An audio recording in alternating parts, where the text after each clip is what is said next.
Tinapos na ng Philippine Coast Guard ang search and rescue at retrieval operations sa lumubog na motorbangka Amehara sa Davao Gulf.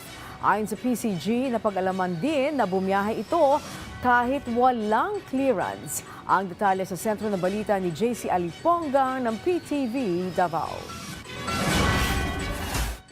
Kinumpirma ng Coast Guard District Southeastern Mindanao na itinigil na ang search and rescue at retrieval operations para sa nawawalang siyampa na sakay ng motorbangka Amehara na naulat na nawawala noong January 19. Matapos ang halos isang buwang operasyon, kabilang ang 15 days na pinalakas na search and rescue efforts at 15 days na extended search and retrieval operations. Sa buong operasyon, lahat ng surface, aerial at coastal monitoring assets ay inilagay sa mga initalagang search areas, kabilang ang mga inaasahang drift paths. Dahil dito, isang survivor ang matagumpay na nailigtas. Isinagawa ang operasyon sa malapit na koordinasyon sa iba't ibang ahensya ng gobyerno. To the public that any verified information, credible reports or recovered materials possibly related to motorbangka Amehara will continue to be received, evaluated and acted upon accordingly should circumstances warrant further action.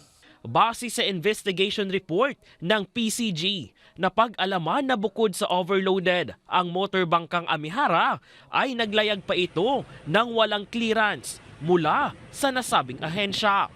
Patungo dapat sa Igacos Island, ngunit ang tunay na destinasyon ay Pasig de Boda, na lampas sa 12 nautical miles mula sa Philippine Territorial Waters, na seryosong paglabag sa safety regulations. Through our legal service is looking for the possibility of filing or pursuing criminal cases sa atin pong mga nabanggit na mga tauhan, yung may-ari at saka yung boat captain. But alam naman natin na kasama din po sila sa mga missing. Our legal service is looking into the possibility of still pursuing yung filing of criminal charges and administrative charges doon po sa ating mga nabanggit na personalities po. Nagpapatuloy ang Philippine Coast Guard sa mas mahigpit na monitoring at enforcement ng maritime safety regulation upang hindi na maulit ang ganitong trahedya. Mula dito sa Davao City, JC Aliponga para sa Pangbansang TV sa Bagong Pilipinas.